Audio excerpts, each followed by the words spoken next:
Nah, kalau seorang arahanta memang walaupun fisiknya sakit, ya batinnya tidak ikut sakit.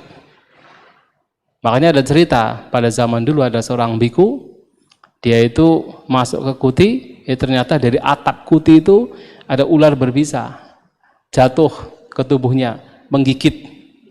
Kemudian Bante ini minta tolong sama Bante-Bante lain untuk mengangkat badannya, mengatakan, cobalah angkat badan ini sebelum ini menjadi kaku. Diangkat keluar, kedipan, sebentar kemudian badannya sudah kaku, meninggal. Nah, mereka heran, loh ini Bante kok kenapa bisa walaupun digigit ular, tetapi kok tidak menampakkan wajah yang khawatir dan sebagainya. Sang Buddha mengatakan bahwa Bante ini sudah mencapai arahanta, sehingga walaupun fisik sakit, memang batinnya tidak ikut sakit, tidak ikut resah. Tapi itu adalah seorang arahat. Sebelum itu ya kadang kita bisa bertahan, kadang kita bisa bersabar, tenang, tapi sebentar kemudian ada kalanya masih terpengaruh. Tapi nggak apa-apa, selama itu adalah latihan, artinya itu sudah sangat baik. Maka di sini memang benar ketika kita mengalami sakit fisik, salah satunya kita harus mencoba untuk bertahan. Karena sekali lagi kebiasaan dari pikiran kita adalah menghindar, itu kebiasaan lama. Nah, tetapi dalam kita bersabar, ternyata setelah beberapa saat kita tidak bisa bertahan. Kemudian kita ingin mengubah posisi duduk, ya nggak apa-apa. Tetapi lakukan itu dengan perhatian. Tidak usah kecewa juga. Kita mau duduk misalnya 1 jam, sudah sakit sekali, nggak bisa bertahan, kemudian kita mengubah posisi duduk. Nah, kemudian beberapa orang mungkin merasa kecewa, ya tidak usah kecewa juga. Itu semua bagian latihan. Selama ketika sakit, kita tidak langsung mengubah posisi duduk, atau mengubah posisi kita pada saat mengalami sakit, itu sudah latihan. Walaupun seandainya hanya bertahan 2, 3, 4, 5 menit, itu sudah merupakan latihan. Kita sedang membangun sebuah kebiasaan baru. Kebiasaan untuk melatih kesabaran, keseimbangan batin saat walaupun kondisi yang tidak menyenangkan muncul. Walaupun tidak bertahan sampai lama. Nah, dalam kondisi yang demikian yang sakit, bisa kalau tadi mencoba untuk menganalisa, untuk menyelidik apa sih batin, apa sih fisik, oh ternyata berbeda. Batin sebenarnya bisa tenang, tapi fisik masih mengalami perubahan. Dengan cara menganalisa demikian, ada keseimbangan batin, kesabaran juga berkembang, itu sudah baik. Dan ternyata itu hanya bertahan sebentar, terpengaruh lagi, nggak apa-apa, dicoba lagi. Kemudian seimbang lagi, terpengaruh lagi, dicoba lagi, seimbang lagi, nggak apa-apa. Dan setelah mencoba begitu, ternyata sudah nggak tahan, karena sudah sangat sakit, ya bisa mengubah posisi duduk. Tapi lakukan dengan perhatian. Nah, itu juga satu cara yang bisa dilakukan. Cara lain bisa dengan memperhatikan sakit itu sendiri. Bisa menganalisa juga, oh ternyata yang namanya sakit itu sebenarnya manifestasi dari 4 unsur jasmani juga. Jadi apa yang kita rasakan berkenaan dengan sakit fisik itu ya manifestasi dari 4 unsur. Di situ ada rasa berat, di situ ada panas, di situ ada seperti ada pergerakan. Nah, itu adalah 4 unsur. Kalau kita mampu menerima itu hanya sekedar 4 unsur yang menekan-nekan, yang merasa berat, yang panas, yang pedas dan sebagainya, itu adalah 4 unsur kita bisa menerima di situ. Itu juga bagian dari latihan. Latihan melihat 4 unsur pada jasmani untuk mengembangkan kesabaran, untuk mengembangkan keseimbangan batin, ketenangan. Walaupun tidak bisa kembali kepada nafas, nggak apa-apa. Karena apa? Nafas juga sebenarnya instrumen, sakit fisik juga instrumen. Selama di situ ada pengembangan batin, itu sudah bagus. Nah, atau kalau tidak merasakan sakit fisiknya sebagai 4 unsur, kita juga bisa mengamati gejolak pikiran kita. Jadi tadi kan juga teramati juga kan, jadi mengamati bagaimana oh ternyata ada fisik, ada pikiran yang bergejolak. Kemudian pikiran yang bergejolak itu diamati untuk menjadi tenang, kan begitu, untuk bagaimana bisa bertahan. Nah, kalau kemudian dalam kondisi demikian kemudian kita mampu mengamati gejolak pikiran. Jadi alih-alih kita mengamati fisik yang sakit, kita lebih dominan mengamati gejolak pikiran yang biasanya adalah ketidaksukaan yang muncul. Nah, itu juga bagian dari meditasi ini, latihan ini juga. Nah, kalau kemudian mengamati demikian, masih ya tadi kadang-kadang ketenangan bisa muncul, kesabaran bisa muncul, bahkan bisa kembali pada nafas, atau ternyata tidak bisa kembali pada nafas, tapi tetap batin seimbang untuk menenangkan pikiran yang bergejolak, nah itu sudah baik sekali.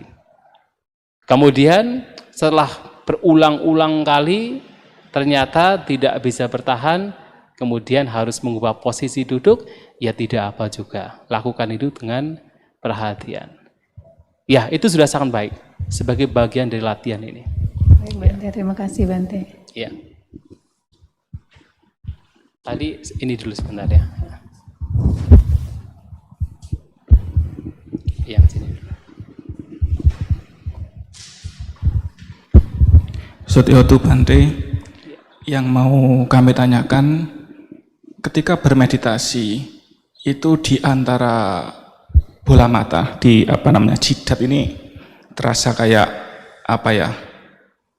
nyut. Nah, lalu ini yang biasa saya lakukan sehari-hari. Jadi setelah ada efek di tengah sini, bagian kepala itu seperti ada kayak semacam listrik yang seperti berdenyut. Karena harus saya perhatikan, jadi memperhatikan, saya rasakan, ini yang saya lakukan setiap hari di rumah, itu kadang gelombang elektromagnetnya itu seperti berjalan ke tangan. Jadi tangan ini bergerak. Nah, ini menurut pandangan Bante, apakah ini termasuk meditasi yang salah atau bagaimana? Tadi di sini juga demikian, ketika baru memulai, sini sudah mulai terasa, jadi kepala sudah terasa.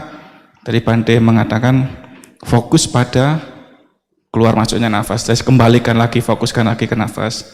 Seperti itu Bante. Terima kasih. Iya, memang tubuh kita kan terdiri dari 4 unsur, yang mana ketika kita mengamati 4 unsur, ada kalanya fenomena seperti badan bergerak, tangan bergerak sendiri bisa muncul. Karena apa? Itu adalah bagian dari unsur gerak. Bahkan kalau di Jawa, itu biasanya ada namanya kejawen. Mereka itu mempraktikkan, ya kalau mereka bilang, namanya sedulur papat 5 pancer. Jadi sedulur papat 5 pancer itu adalah sebenarnya itu adalah 4 unsur dan pikiran. Tapi dianggapnya sebagai sedulur papat. Sedulur ada sahabat, 4 sahabat dengan 5 yang pancernya itu adalah pikiran.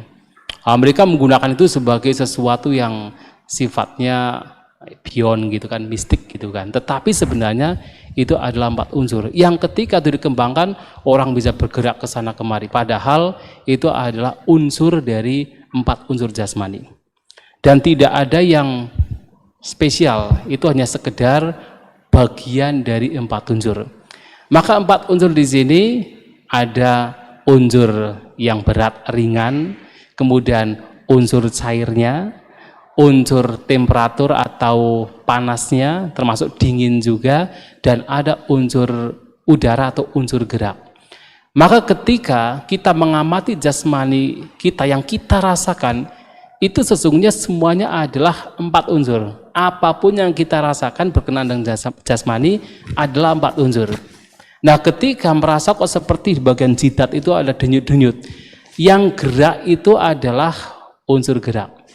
Kemudian dalam denyut tersebut ada seakan-akan mencair, itu adalah unsur airnya. Dan temperatur yang terasa di situ, apakah dingin atau hangat atau panas, itu adalah unsur apinya. Dan perasaan yang berat atau ringan ketika denyut itu adalah unsur tanahnya. Itu adalah manifestasi dari 4 unsur. Maka kalau kita sudah menggunakan keluar masuknya nafas sebagai objek, memang betul tadi, jadi kembali saja. ke nafas. Karena apa? Pikiran kita itu selalu mengikuti apa yang menjadi kebiasaan. Kalau kita terbiasa dengan mengamati sesuatu yang memang dominan pada waktu itu akan menjadi kebiasaan. Tidak semua orang di sini ketika duduk kemudian langsung mengamati bagian jidat, kemudian ada perasaan denyut, atau kemudian mungkin seluruh kepala menjadi seperti bergerak berdenyut. Tetapi itu akan terasa bagi seseorang yang memang terbiasa ke situ. Jadi terbiasa mengamati itu sehingga begitu duduk secara alaminya batin kita itu langsung ke situ, ke bagian yang biasanya itu terasa dominan. Nah, sehingga untuk bisa katakan mengubah habit, ya itu memang sulit kadang-kadang. Tetapi untuk mengubah habit, begitu pikiran sudah ke sana ya tetap kembali kepada nafas. Tapi lakukan itu dengan tidak memaksa. Kenapa? Semakin kita memaksa untuk ke nafas, akan semakin melihat apa yang biasa kita lihat. Jadi santai saja, lihat itu sebagai denyut atau mungkin tangannya bergerak sebagai fenomena biasa. Kemudian kita dengan santai, dengan rileks kembali pada nafas. Nanti lama-kelamaan habit kita untuk memperhatikan nafas itu akan semakin kuat. Sementara yang lainnya itu tidak menjadi kuat. Karena kalau kita terbiasa dengan meditasi, kemudian badan kita bergerak, dan kita membiarkan itu juga akan semakin bertambah, berkembang. Dan kalau kita memaksakan diri untuk kembali kepada objek yang sekarang kita menggunakan nafas misalnya, memaksakan diri itu juga tidak bisa. Ibaratnya seperti kalau baskom berisi air yang dia bergoyang kemudian diminta untuk dingin, ditepuk-tepuk begini, itu tidak akan bisa. Biarkan saja, rileks saja, perhatikan, rileks. Dan itu nanti akan diam sendiri. Nah, kita juga sama. Dengan memperhatikan nafas, ternyata habit yang lama keluar. Nggak apa-apa, lihat itu sebagai sesuatu atau fenomena yang biasa, yang wajar, yang tidak spesial, sehingga kembali kepada nafas. Nanti lama-kelamaan kekuatan dari memperhatikan nafas akan semakin kuat, akan semakin berkembang. Jadi demikian ya.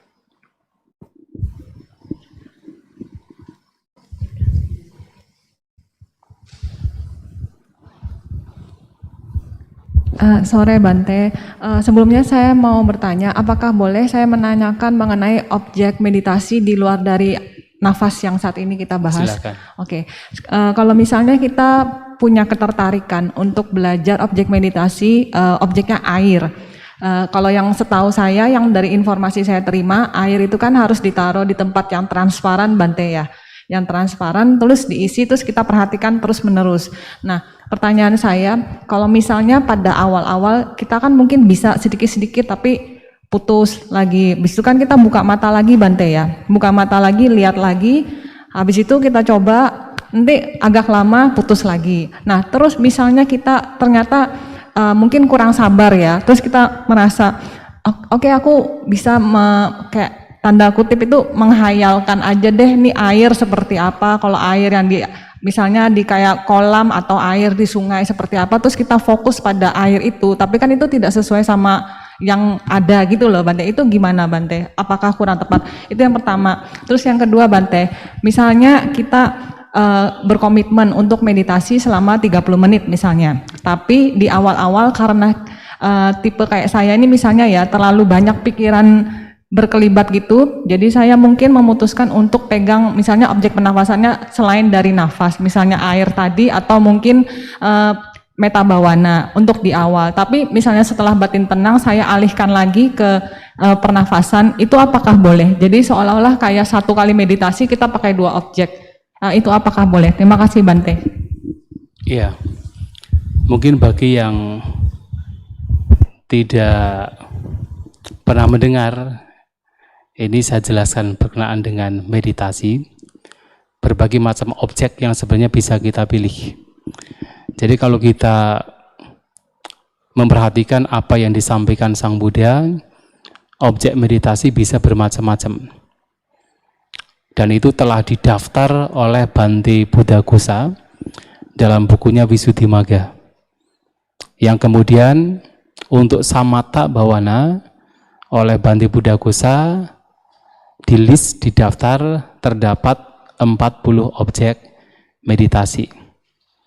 Nah, 10 objek yang pertama disebut Dasa Kasinani, 10 objek kasina. Anda bisa menggunakan. Nah, salah satu objek kasina adalah objek air. Termasuk yang lainnya adalah objek tanah, kemudian api, dan kemudian juga angin, dan juga air. Nah, untuk menggunakan objek air memang adalah dengan mempersiapkan. Jadi objek ini medianya dipersiapkan. Maka disebut sebagai kasina, karena ada persiapan. Kasina itu media sebenarnya. Medianya dipersiapkan. Nah, dengan cara apa? Tadi telah disontohkan adalah dengan misalnya air yang bersih ditaruh di baskom atau ditaruh di mangkok. Nah, kemudian diperhatikan. Dalam memperhatikan tersebut, kita memperhatikan air dengan tidak terlalu dekat, juga tidak terlalu jauh. Kalau terlalu jauh, tidak kelihatan. Kalau terlalu dekat, nanti karakteristiknya itu akan kelihatan dengan jelas. Padahal yang kita butuhkan hanya persepsi air saja. Jadi tidak sampai detail-detailnya. Mungkin kalau ada kotoran sedikit saja kelihatan, itu mengganggu. Yang kita perhatikan adalah untuk mendapatkan persepsi atau gambar mental images, gambaran batin berkenaan dengan air. Dan kita lihat, kemudian kita bayangkan, sebenarnya pada saat membayangkan air, kita bisa menggunakan berbagai macam cara. Salah satunya adalah dengan noting, mencatat, supaya itu muncul dan muncul lagi, karena memang kalau objek demikian itu terputus-putus, maka kita bisa menggunakan dengan cara mencatat, yaitu apa? Air. Dalam batin, ketika kita memperhatikan air, kita juga mencatat dalam batin, air, untuk memunculkan persepsi itu. Tapi kemudian buyar lagi, dilihat lagi. Kemudian diperhatikan sekelilingnya juga, batas-batasannya, kemudian memperhatikan airnya, kemudian kita membayangkan dalam batin, dan sembari mencatat. Jadi tidak hanya membayangkan saja, untuk membantu supaya persepsi air itu terus continuously muncul, itu bisa dengan mencatat. Dan itu disampaikan oleh Bhante Buddhaghosha. Ya.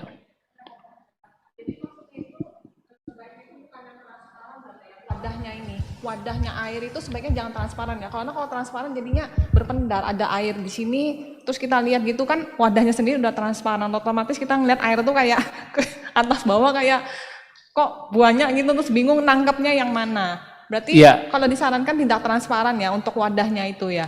Sebenarnya ya kalau bisa sih yang wadah seperti misalnya mangkok gitu ya, mangkok warna putih gitu kan. Jadi warna kan iya. Transparan ya. Kalau transparan kan seperti gelas yang sebelah betul. Jadi enggak ya? Enggak, jadi yang dilihat atasnya itu. Atasnya ya, itu, ya, okay, betul. Ya.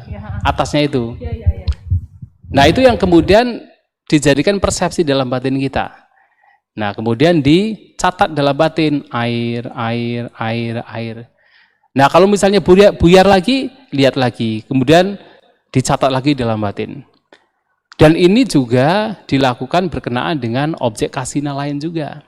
Termasuk ketika menggunakan objek kasina tanah, juga sama dipersiapkan. Jadi tanah ditaruh di seperti nampan segi 4 atau nampan yang bulat begitu, kemudian tanahnya dihancurkan, kemudian berbagai mungkin ada sampah, akar dan sebagainya, warna yang berbeda, itu dihilangkan. Jadi kalau bisa tanahnya tanah yang memang satu warna, anjurannya itu adalah tanah yang kemerah-merahan menurut Visuddhimagga. Nah, itu yang kemudian dijadikan sebagai objeknya. Nah, nanti ketika dilihat kemudian dibayangkan dalam batin, kita juga mencatat dalam batin. Bagaimana kita mencatat? Tanah. Nah, kalau di bahasa Pali itu ada patawi. Bahkan bisa mencatat dengan kata bumi. Jadi bumi Dalam bahasa Pali juga bumi juga. Nah, itu juga dicatat. Nah, dengan cara mencatat demikian, persepsi dari tanah itu akan semakin kuat. Nah, kalau tadi mengenai air, kalau kita sudah menggunakan misalnya media air yang tadi menggunakan misalnya mangkok, sebaiknya tidak membayangkan kolam, karena akan berbeda. Atau membayangkan sungai. Jadi karena yang digunakan adalah media yang memang sudah kita buat sendiri. Dan itu akan berbeda-beda. Makanya kalau sudah menggunakan itu, ya itu saja yang kita bayangkan. Karena kalau kita membayangkan yang lainnya, nanti akan berbeda persepsi juga. Karena kita melihat kolam dengan sungai itu akan berbeda. Dengan melihat air yang ada di baskom atau di mangkok. Jadi itu yang kita lihat. Dan media yang bisa membantu adalah dengan cara mencatat. Ya, begitu bisa dilakukan. Kemudian yang kedua, saat bermeditasi menggunakan objek keluar masuknya nafas, apakah kita bisa menggunakan yang lain? Sebenarnya tidak ada masalah juga. Tidak ada masalah. Bahkan sebenarnya ada 4 objek meditasi yang disebut sebagai caturaka bawana. 4 meditasi pelindungan. Yang itu bisa digunakan dalam kondisi-kondisi tertentu ketika dibutuhkan. 4 meditasi pelindungan di sini, yang pertama adalah Buddhanusati. Jadi merenungkan kualitas-kualitas Sang Buddha yang Itipiso, Bhagawa dan seterusnya. Tapi direnungkan itu tidak hanya dibaca, direnungkan kemudian diselidik. Apa itu sama Sang Buddha, apa itu arahang, itu diselidik. Nah, itu kita renungkan. Itu digunakan ketika keyakinan kita itu menjadi down, keyakinan kita itu menjadi luruh. Saat kita meditasi intensif, kok rasanya kok hambar, keyakinan kita itu tidak muncul. Nah, kita bisa menggunakan objek Buddhanusati atau perenungan terhadap kualitas-kualitas Sang Buddha untuk memunculkan keyakinan. Kemudian yang kedua, Marananusati adalah perenungan tentang kematian. Nah, itu bisa digunakan, misalnya kita sedang mempraktikkan meditasi menggunakan objek keluar masuknya nafas, tetapi kok tidak ada sangvega, tidak ada ketergugahan batin, rasanya hambar, tidak ada semangat motivasi. Nah, kita bisa switching untuk menggunakan Marananusati, merenungkan tentang kematian. Jadi kita merenungkan bahwa kematian akan terjadi kapan saja, setiap saat, bahkan setiap momen, bahkan setiap hembusan atau tarikan nafas kematian bisa terjadi. Dan kita ada perenungan bahwa ketika kematian terjadi kita tidak tahu kemana kita akan dilahirkan. Syukur kalau terlahir sebagai manusia. Kalau kemudian tiba-tiba langsung masuk ke alam, tiba-tiba sudah berada di atas pohon. Jadi kuntilanak gimana? Ya kan repot kan? Nah, maka kita perenungkan kematian untuk apa? Memunculkan sangvega. Wah, ini kesempatan saya menjadi manusia untuk kembali betul-betul mempraktikkan dhamma ajaran Sang Buddha, untuk memunculkan motivasi. Nah, itu menggunakan Marananusati. Baru kemudian setelah ada motivasi kembali kepada objek semula, yaitu tadi misalnya keluar masuknya nafas. Atau kemudian menggunakan metta, cinta kasih. Ini juga bisa digunakan. Dan metta di sini bisa digunakan pada saat misalnya, bahkan kalau sejak zaman Sang Buddha, itu sudah menjadi tradisi. Bahkan sampai sekarang, terutama di wira-wira hutan, ketika para biku bertempat tinggal di tempat yang baru. Nah, sebelum menggunakan objek meditasi yang biasa digunakan, misalnya nafas, itu diawali dengan metta bhavana, pengembangan cinta kasih. Tujuannya adalah supaya tidak ada gangguan. Karena kita juga harus sadar bahwasanya dimanapun kita berada, kita tidak sendiri. Ada yang tidak kelihatan juga. Mungkin mereka sudah tinggal lebih lama dari kita. Dan kalau kita datang ke sana tidak permisi, apalagi ugal-ugalan, mereka juga tidak suka. Nah, sehingga ini menjadi kebiasaan tradisi untuk ketika berada di tempat yang baru, baik mengembangkan metta bhavana, pengembangan cinta kasih. Dan tidak harus sampai yang detail sekali kemudian mencapai jannah, tidak harus. Kita hanya sekedar untuk menunjukkan bahwa kita datang ke tempat tersebut bukan untuk mengganggu. Kita datang tanpa permusuhan, tanpa kebencian. Kita datang dengan cinta kasih. Bahkan kita mengharapkan mereka berbahagia. Nah, dengan kita betul-betul memiliki kondisi batin demikian, kita merasa aman, merasa nyaman, nah kita bisa kembali kepada objek meditasi yang kita gunakan, keluar masuknya nafas. Atau kemudian digunakan pada saat walaupun sudah menggunakan di awal, tiba-tiba ketika meditasi kok merasa takut misalnya, nah, kita bisa menggunakan metta bhavana. Atau kita sudah terbiasa kok batin kita mudah sekali mengembara. Biasanya kalau saya menggunakan cinta kasih itu lebih mudah, ya nggak apa-apa juga. Gunakan untuk sementara. Kalau batin kita sudah betul-betul happy, penuh dengan cinta kasih, menjadi tenang, dan kita kembali kepada nafas, bisa dilakukan demikian.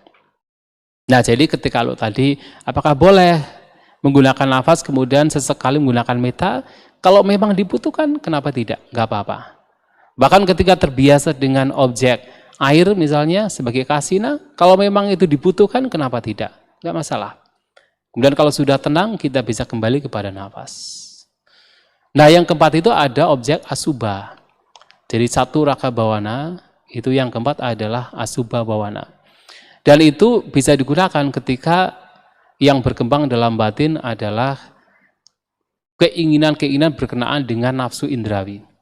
Nah, kalau itu muncul, nah sesekali kita bisa menggunakan itu.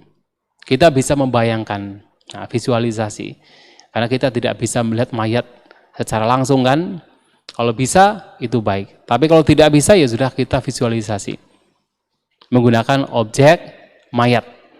Bahwa kita pun juga akan seperti mayat tersebut. Mungkin seseorang yang membuat kita muncul nafsu ragawi juga sebenarnya pada akhirnya juga tidak berbeda dari mayat. Nah, itu kita munculkan dalam batin supaya nafsu ragawi itu lenyap. Kalau sudah lenyap, tenang, bisa kembali kepada nafas, keluar masuknya nafas. Nah, bisa demikian. Selama apapun itu membantu dalam pengembangan batin, sebenarnya tidak masalah. Karena apa? Meditasi adalah citta bhavana, pengembangan batin. Apapun yang kita gunakan selama itu membantu untuk mengembangkan batin kita, melenyapkan hal yang buruk, itu bisa digunakan. Karena ya Sang Buddha sendiri mengajarkan Dhamma dengan berbagai macam cara. Jadi tidak hanya satu jenis cara, tetapi banyak cara yang bisa digunakan. Dan kalau misalnya kita terpaku dengan satu cara, lantas Sang Buddha membabarkan khotbah selama 45 tahun, berbagai macam poin tidak berguna jadinya. Ya kan? Tidak berguna. Sedangkan ajaran Sang Buddha itu sangat fleksibel. Pokoknya dalam menjalani hidup, apapun kondisinya, apapun situasinya yang berbeda-beda, nah ketika itu dihadapi dengan kebijaksanaan, dan kebijaksanaan juga beragam sesuai dengan situasi dan kondisi, itulah sesungguhnya cara hidup meditatif. Jadi tidak hanya satu poin Dhamma saja yang bisa kita gunakan. Apapun ajaran Sang Buddha, ketika digunakan dengan baik, itulah sebenarnya bagian dari citta bhavana, pengembangan batin. Ya.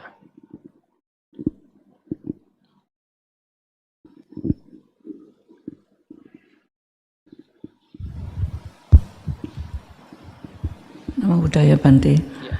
Saya mau tanya soal meditasi metta Bante. Yang pernah saya pelajari di buku itu ada pancaran metta kepada orang yang disegani guru. Kita memancarkan metta pada guru. Yang dimaksud guru itu saya kurang paham Bante. Apa guru itu, kan kita tidak pernah berguru ya, biasa ini aja. Kok mancarkan cinta kasih kepada guru? Apa yang dimaksud guru itu guru spiritual seperti Bante atau apa, itu saya kurang ngerti. Lah, itu kan dari buku Bante ya yang saya pelajari. Ya, terus saya pernah ikut dari online ya.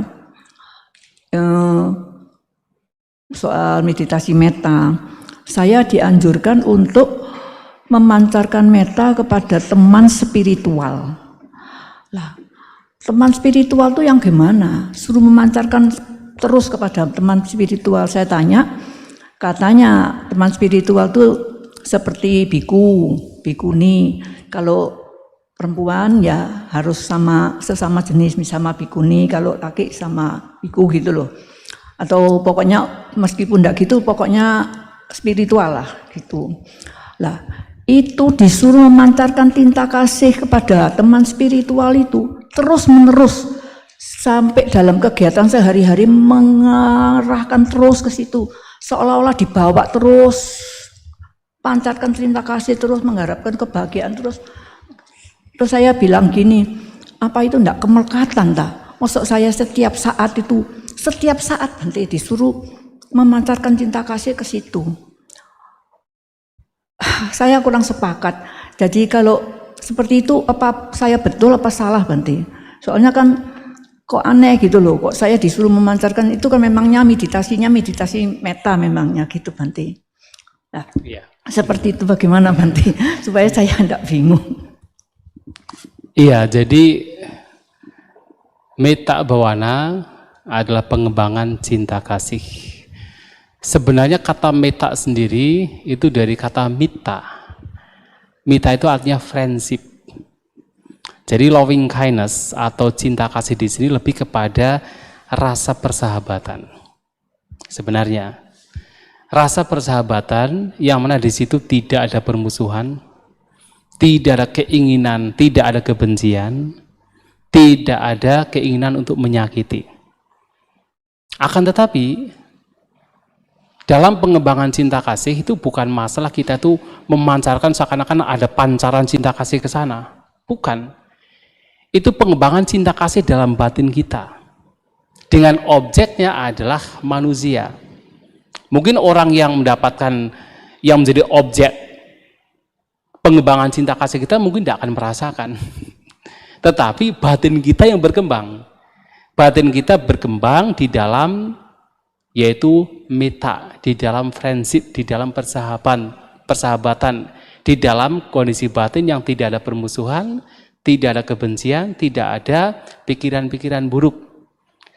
Nah sekarang untuk bisa mengembangkan metta demikian, yang paling penting, pertama yang paling penting adalah meyakinkan dalam batin kita masing-masing bahwa tidak ada kebencian dalam batin kita terhadap siapapun. Tidak ada kebencian, tidak ada permusuhan dalam batin kita terhadap siapapun. Tidak ada keinginan yang buruk, pikiran-pikiran yang buruk atau keinginan jahat, keinginan untuk melukai terhadap siapapun. Kita yakinkan dulu. Kalau kita betul-betul yakin tidak ada permusuhan terhadap siapapun, tidak ada kebencian, tidak ada keinginan untuk menyakiti terhadap siapapun, secara alami batin kita berbahagia. Batin kita menjadi damai. Batin kita menjadi tenang. Nah, kebahagiaan, ketenangan, kedamaian yang muncul karena batin kita ini memang tidak ada kebencian, tidak ada permusuhan, tidak ada keinginan untuk menyakiti. Nah, kemudian kita bisa membayangkan seseorang. Membayangkan seseorang, memang dalam hal ini, dalam kita melatih batin kita, lebih baik dalam awal kita melatih batin kita di dalam metta bhavana, jangan membayangkan orang yang biasanya kita lekati. Kenapa? Karena biasanya alih-alih yang muncul adalah cinta kasih, tetapi kemelekatan. Atau seperti kalau yang dilekati siapa? Misalnya adalah suami, anak, orang tua, orang-orang dekat yang kita terbiasa melekati mereka. Jadi alih-alih cinta kasih yang muncul, malahan kemelekatan. Yang kedua adalah jangan menggunakan objek makhluk yang itu pernah memunculkan kebencian. Karena apa? Nanti ketika mengembangkan meta, mengembangkan cinta kasih, objeknya apa? Objeknya adalah makhluk. Objeknya makhluk. Nah, ketika kita membayangkan seseorang yang dulu mungkin pernah melakukan hal yang buruk pada kita dan kita pernah bertengkar atau pernah marah terhadap orang demikian, nanti ketika membayangkan orang tersebut, alih-alih nanti metanya berkembang, malahan kebenciannya yang muncul. Nah, sehingga apa? Memang lebih baik diawali dengan seseorang seperti tadi, guru spiritual atau kalyanamita, teman spiritual. Nah, guru di sini ya tentu bisa guru pada saat kita sekolah di SD, SMP, itu menjadi guru juga. Nah, orang-orang demikian kita itu respect terhadap guru kita itu respect. Dengan adanya respect dengan mereka itu tidak ada kebencian, juga tidak ada nafsu ragawi. Karena kita respect dengan mereka. Atau dengan teman spiritual, kalyanamita. Ya mungkin kita dalam hidup punya kalyanamita. Nah, dengan mereka itu kita respect. Maka dengan kita mengembangkan atau katakan kita menjadikan mereka sebagai objek meta bawana, itu tidak akan memunculkan kebencian ataupun nafsu ragawi. Nah, kalau sudah kuat, baru kita bisa mengembangkan ke orang lain yang barangkali orang tua atau suami, anak dan sebagainya bisa mengarah kepada mereka. Tetapi kalau kita tidak mau katakan repot-repot, karena ada dua jenis dalam kita mengembangkan cinta kasih. Yang pertama adalah kita mengembangkan cinta kasih dengan menggunakan objek yang spesial. Yang spesial adalah individu tentu yang tadi disebutkan. Yang kedua adalah dengan memunculkan cinta kasih terhadap semua makhluk tanpa individu yang spesial. Jadi semua makhluk, misalnya kita membayangkan semoga, jadi kita itu juga melihat batin kita. Artinya ketika kita mengatakan semoga mereka berbahagia itu kan apa? Kita bahagia. Jadi seperti saya yang berbahagia ini, semoga mereka juga berbahagia. Jadi ketika kita mengatakan dalam batin kita, semoga makhluk apapun yang kelihatan, yang tidak kelihatan, yang berada di depan saya tanpa batas, itu ada bayangan makhluk juga, tetapi tidak secara spesifik. Itu lebih aman. Nah, semoga mereka berbahagia. Itu artinya berbahagia seperti saya. Yang sekarang saya berbahagia. Karena bebas dari kebencian, bebas dari permusuhan, bebas dari keinginan jahat. Kemudian, semoga mereka bebas dari permusuhan. Itu seperti saya. Jadi pertama itu betul-betul kita tuh meyakinkan batin kita itu bahagia, bebas dari kebencian dan seterusnya. Baru kemudian kita menggunakan objek, makhluk lain, yang kita mengharapkan mereka itu seperti saya, seperti ini, yang bahagia ini. Jadi tidak kita itu langsung mengharapkan mereka berbahagia kalau kita masih ada kebencian, itu sulit. Jadi seperti bagaimana kita bisa memberi kalau kita tidak memiliki, kan begitu. Nah, kalau kita sudah memiliki kebahagiaan, baru kita bisa juga mengharapkan orang lain berbahagia. Kita sudah memiliki batin yang bebas dari permusuhan, kita tenang di sini, damai di sini, kita mengharapkan makhluk lain juga seperti itu. Dan itu kita bisa pancarkan ke makhluk-makhluk yang di depan kita tanpa batas, kita bayangkan. Kemudian yang samping kanan tanpa batas kita bayangkan, samping kiri tanpa batas kita bayangkan, yang atas tanpa batas kita bayangkan, yang bawah tanpa batas kita bayangkan. Nah, itu bisa dilakukan. Dan apakah kita, kalau tadi ditanyakan, setiap saat kita harus memancarkan cinta kasih, ya rasanya sulit. Kita lagi bekerja, kemudian kita harus membayangkan orang untuk memancarkan cinta kasih. Kayaknya sulit ya, kita tidak fokus dengan pekerjaannya. Saya potong dulu Bante. Iya. Maksudnya itu ya, saya disuruh bayangkan itu saya enggak kenal Bante. Misalnya sama seorang bikuni katanya maksud gitu. Saya sama sekali enggak kenal. Ya cuma tahu kalau apa di YouTube atau apa gitu mungkin pernah dengar-dengar gitu, cuma kan enggak kenal. Itu saya disuruh mancarkan cinta kasih ke situ setiap saat Bante. Lah, saya kan rasanya kok aneh gitu loh Bante. Saya kan enggak masuk akal maksud saya itu seperti itu. Oh, saya tanya teman spiritual itu apa teman-teman wihara, teman-teman saya yang spiritual biasa? Bukan, katanya gitu. Nah tadi kan Bante bilang kalian minta toh. Ya teman-teman seperti itu, maksud saya seperti itu, tapi dia bilang bukan. Oh, harusnya begitu. Harusnya Jadi begitu ya. harusnya ada Jadi teman bukan spiritual yang kita tahu, yang kita mengawali. Bukan yang orang yang tidak kenal sama sekali Bante ya. Terus kita lekati gitu. Maksudnya saya bilang saya enggak mau, soalnya saya nanti melekat, mau kenal saja tidak. Kok saya suruh memancarkan setiap saat, setiap dalam kegiatan sehari-hari bilang gitu. Saya Kita harus fleksibel. Artinya dalam pengembangan cinta kasih pun juga fleksibel. Kita tidak, walaupun kita bisa mengembangkan cinta kasih titang carang nisinova sayanova yawat tasa wigatamido, baik berdiri, berjalan, duduk berbaring kita bisa mengembangkan. Tapi bukan berarti kita ke sana terus. Karena ada hal-hal lain yang juga patut perlu untuk kita kembangkan juga. Dalam kondisi tertentu kita tidak bisa mengembangkan cinta kasih.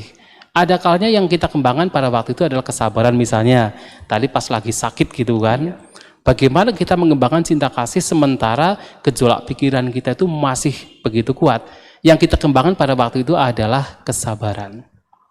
Nah ketika misalnya pikiran kita dikuasai oleh nafsu ragawi. Bagaimana kita mengembangkan cinta kasih pada waktu itu? Pada waktu itu kita mengembangkan misalnya asubha.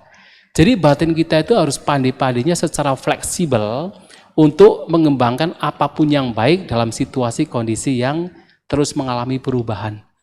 Nah sehingga memang cinta kasih bisa dikembangkan setiap saat, setiap waktu. Baik berdiri, berjalan, duduk, berbaring kita bisa mengembangkan. Tetapi dalam kondisi situasi yang berbeda-beda, itu pun juga tidak selamanya kita akan terus bisa mengembangkan cinta kasih. Bahkan kita pun juga harus melangkah lebih jauh kalau bisa. Artinya apa? Tidak hanya kita mengembangkan cinta kasih, kalau bisa kita pun juga mengembangkan vipassana. Nah, cinta kasih itu bagian dari samatha. Sedangkan samatha di sini itu menjadi pondasi untuk supaya lebih baik atau lebih mudah dalam pengembangan vipassana. Maka sesekalipun kita juga harus merenungkan ketidakkekalan. Kenapa? Meta di sini objeknya adalah makhluk. Selama objeknya adalah makhluk, walaupun itu sebenarnya baik karena yang dikembangkan adalah cinta kasih, persahabatan, tetapi ketika objeknya masih berupa makhluk, di sana mau tidak mau harus kita akui anggapan, persepsi, keberadaan tentang diri, tentang aku, tentang self itu muncul. Makanya meta bawana juga bagian dari samatha bawana. Nah, sekali waktu kita pun juga harus mengembangkan objek yang di situ bebas dari gagasan anggapan adanya makhluk. Yang tidak lain adalah vipassana. Salah satunya adalah mengembangkan atau memunculkan anatasanya, persepsi anatta, atau mengembangkan aniccatsanya, persepsi ketidakkekalan. Itu juga harus dikembangkan. Sehingga kita harus betul-betul fleksibel dalam kita mengelola batin kita. Begitu ya? Ya, jadi boleh ya kalau sama teman. Oh iya, sangat boleh.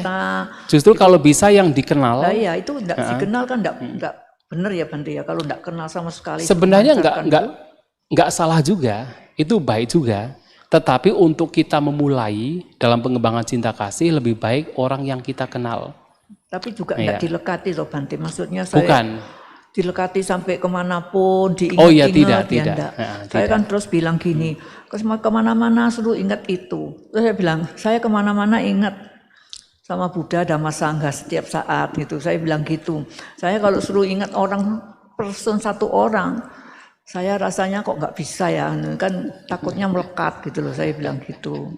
Benar ya Bante, bisa melekatan seperti itu kan. Lakukan yang terbaik saja. Ya, makanya Kita apapun yang kita dapat, kita harus kita pikir yang baik kita pakai ya. Kalau enggak sesuai ya enggak kita pakai. Makanya saya tanya seperti itu Bante. Iya, baik ya. Sudah. Jadi guru itu bisa guru sekolah gitu bisa ya? Oh bisa, yang Bukan- kita kenal. Bukan guru spiritual Oh maksudnya. baik sekali, Ya? baik sekali kalau guru spiritual. Ya kalau memang punya, misalnya Iya, ada yang betul. kita pernah belajar gitu, yang termasuk guru spiritual ya. Iya betul lah. Iya baik, mungkin Terima yang kasih, lain. Bante. Iya baik ya. Iya silakan. Terakhir mungkin habis itu kita foto bersama.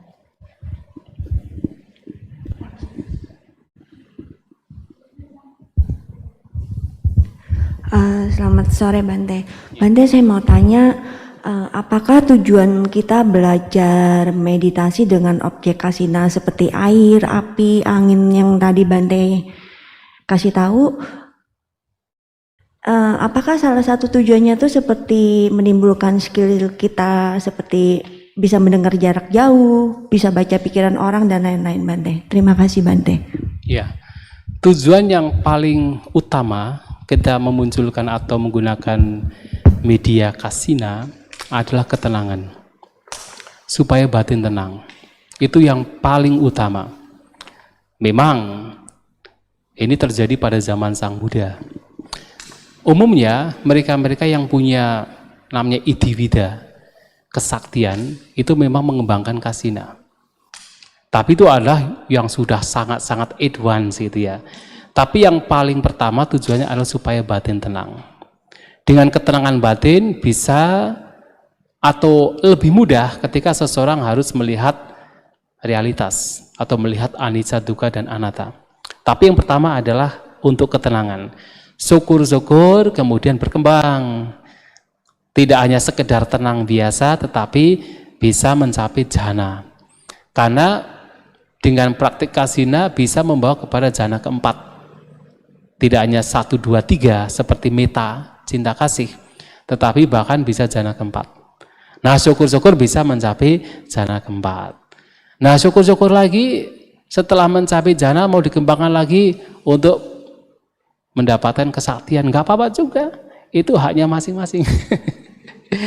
Dan pada zaman Sang Buddha itu banyak, Sang Buddha juga menganjurkan juga kepada para siswa beliau untuk mengembangkan kasina mencapai jhana untuk kesaktian juga.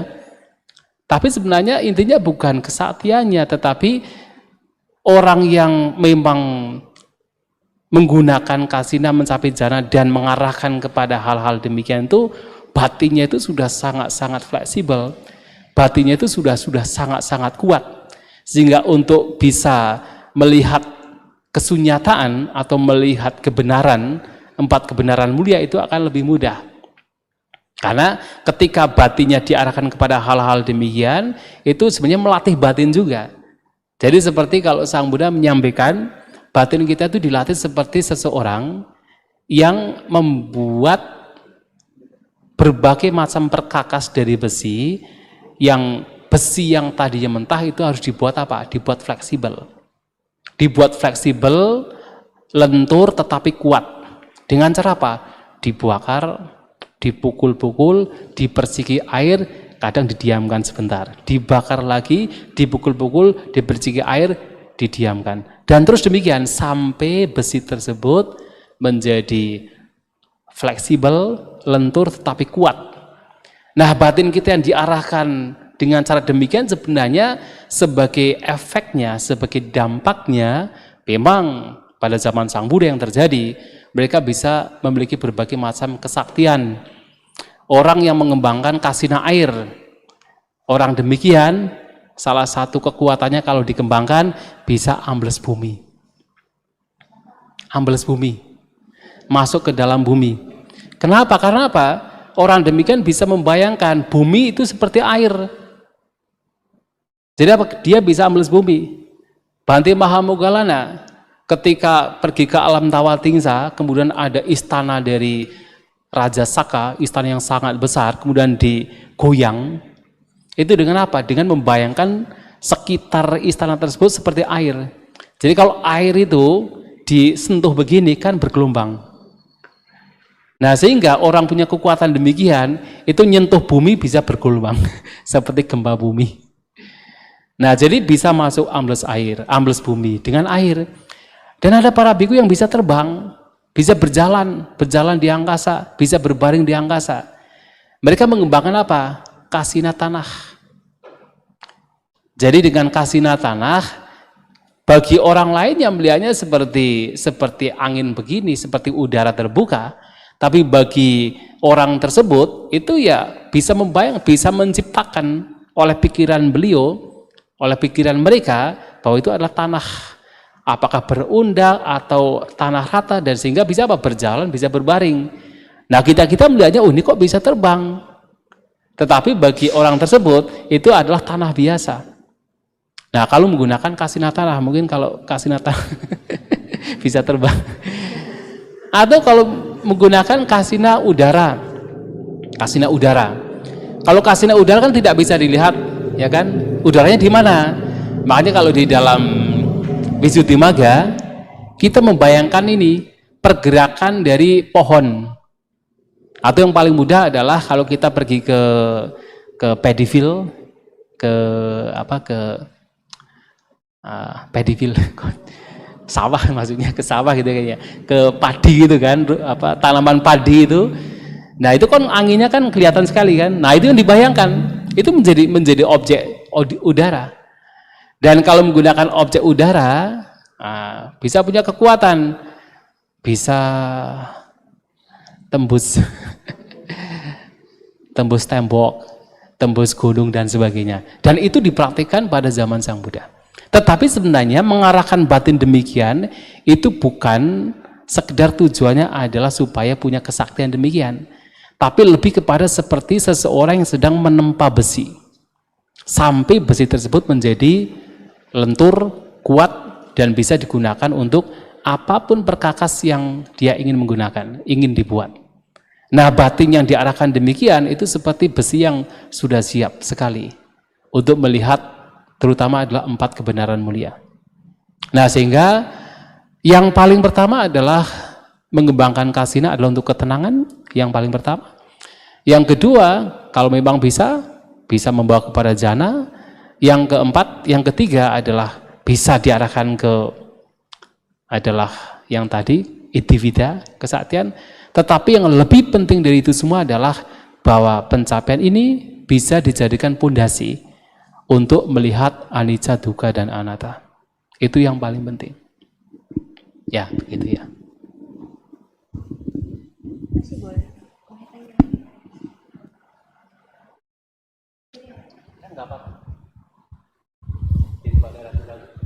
Satu pertanyaan lagi, Bante. Bante, bagaimana saran-saran Bante untuk langkah-langkah perumah tangga supaya bisa mencapai Sotapanna? Terima kasih, Bante. Jadi langkah tidak hanya berumah tangga, kita juga. Ya, pokoknya adalah mempraktikkan dhamma dengan baik. Dan harus diingat, meditasi itu sifatnya kesinambungan. Meditasi adalah pengembangan batin. Dan pengembangan batin itu tidak sekadar ketika kita berada di retreat seperti ini. Tetapi kesinambungan. Dalam apapun aktivitas yang kita lakukan, semaksimal mungkin sejak bangun tidur sampai kita menjelang tidur, kita senantiasa menjaga batin kita. Nah, dengan kita menjaga batin kita, itulah meditasi. Dan menjaga batin ini yang kita lakukan dalam kondisi yang berbeda-beda, situasi yang berbeda-beda, itulah yang menjadi ya syarat atau menjadi pendukung bagi seseorang untuk melenyapkan kotoran batin. Dan ketika kotoran batin dilenyapkan, kalau itu beberapa, tidak semuanya, ya Sotapanna bisa terrealisasi. Sakada kami bisa terrealisasi. Kalau separuhnya dilenyapkan, ya anagami. Kalau semuanya dilenyapkan, ya arahat. Tetapi yang kita lakukan adalah sama. Setiap saat, setiap waktu menjaga batin kita. Kesinambungan. Jangan kemudian meditasinya ketika dari retreat saja. atau ketika datang ke wihara saja. Begitu pulang ke rumah, ada kebencian, kemarahan dimunculkan, dibiarkan. Ya kadang-kadang orang demikian. Nah, kadang-kadang orang bertanya, Bante kenapa ya ada orang suka meditasi, katanya sudah berulang kali retreat meditasi, tapi kok di kehidupan sehari-hari kok berbeda sekali, masih suka marah-marah, mudah tersinggung dan sebagainya. Kenapa bisa demikian? Ya karena meditasinya ketika hanya di retreat saja. Begitu keluar retreat tidak menjaga batinnya, padahal meditasi itu adalah kesinambungan. Jadi sejak bangun tidur sampai menjelang tidur semua adalah meditasi selama kuncinya adalah kita menjaga batin. Dan kalau itu dilakukan, ya sebagai dampaknya suatu saat pembebasan bisa terrealisasi. Dan itu saja yang harus kita lakukan. Kalau syarat-syaratnya ya Sang Buddha pernah menyampaikan. Yang pertama harus memiliki Purisa Sang Sewo, berasosiasi dengan orang-orang yang baik. Nah, kalau kita berasosiasi dengan orang-orang baik yang tadi adalah kalyanamita atau guru spiritual atau teman yang baik, kemudian yang kedua akan muncul saddhamma sawanang. Kita akan punya kesempatan untuk mendengarkan saddhamma, ajaran yang benar, ajaran yang sesuai, ajaran dhamma. Kita akan mendengarkan apa itu 4 kebenaran mulia. Kita mendengarkan apa itu samatha vipassana. Nah, itu adalah saddhamma. Nah, kalau kita sering mendengarkan dhamma, maka yang ketiga akan muncul. Itu apa? Yoniso manasikara. Perhatian kita selalu perhatian yang baik. Nah, kita akan tidak mudah untuk memunculkan perhatian yang buruk. Kenapa? Pikiran kita diisi dengan hal-hal yang baik. Jadi, yang kita pikirkan, yang kita perhatikan itu adalah yang baik-baik. Nah, yoniso manasikara akan muncul, perhatian yang bijak akan muncul. Nah, kalau perhatian kita menjadi baik, menjadi bijak, sesuai dengan apa yang kita dengar, maka jalan hidup kita pun juga akan menjadi benar. Yang keempat akan muncul, Dhammanudhamma Padipada. Jalan kita akan sesuai dengan Dhamma. Kehidupan kita sejak bangun tidur sampai menjelang tidur sesuai dengan Dhamma. Nah, 4 inilah yang menjadi syarat untuk pencapaian Sotapanna. Tapi harus digali terus. Suka berasosiasi dengan orang yang baik, suka mendengarkan Dhamma, berperhatian yang bijak, dan senantiasa hidup sesuai dengan Dhamma. Dan ini adalah citta bawana, pengembangan batin meditasi yang sifatnya berkesinambungan. Ya, begitu ya. Ya. Sudah cukup? Ya. Ya, kalau sangat mendesak silakan. Bante harus balik. Iya, maaf Bante, satu aja. Saya pernah nonton beberapa YouTube Bante di Yang Buddha Dhamma Indonesia. Waktu itu ada yang menarik buat saya, itu yang waktu Bante menjelaskan mengenai, saya lupa istilahnya, cuma yang saya tangkap, begitu objek ketemu sama indera, muncullah kontak. Habis kontak, muncullah perasaan. Habis perasaan, muncullah persepsi ya Bante ya. Nah, terus kan pada tahap tertentu muncullah kama ya Bante ya. Kama. Nah, yang saya tanyakan itu misalnya saya sesekali menjadikan sekumpulan ini sebagai objek meditasi. Jadi begitu ini muncul, oh kita sadari ini kan kontak. Habis itu terus supaya dia tidak berkembang itu pada tahapan mana harus di-cut. Jadi misalnya supaya nggak menjadi kama, atau mungkin lebih simpelnya kama itu pas kapan munculnya, karena saya juga takut kalau misalnya dengan pikiran kita nambah karma buruk terus gitu Bante. Terima kasih. Iya, itu bisa di-cut di mana saja.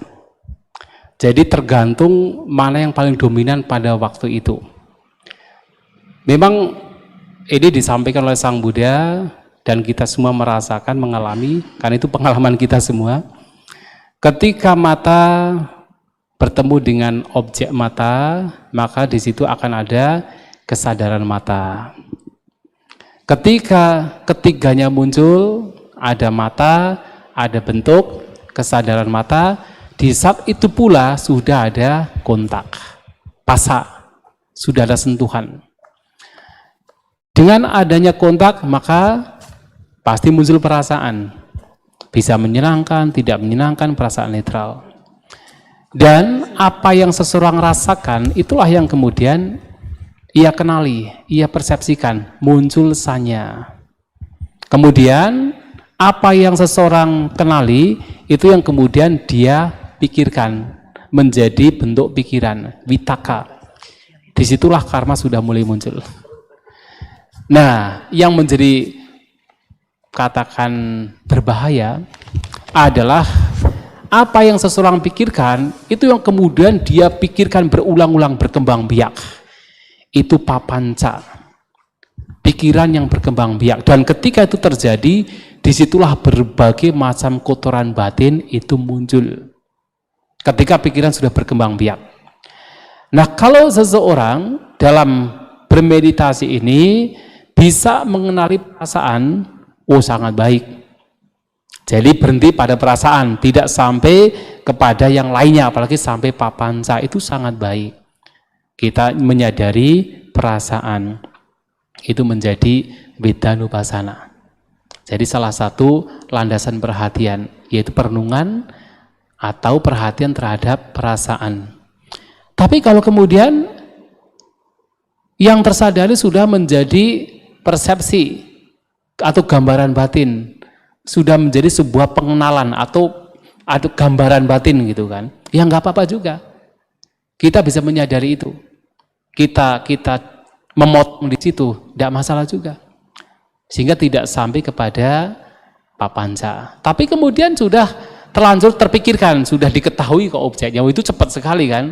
Itu kan sangat cepat. Sudah terpikirkan, ya nggak apa-apa juga. Bisa dipotong di situ, dikenali di situ, dipotong di situ. Lantas bagaimana kalau sudah berkembang biak? Tidak apa-apa juga.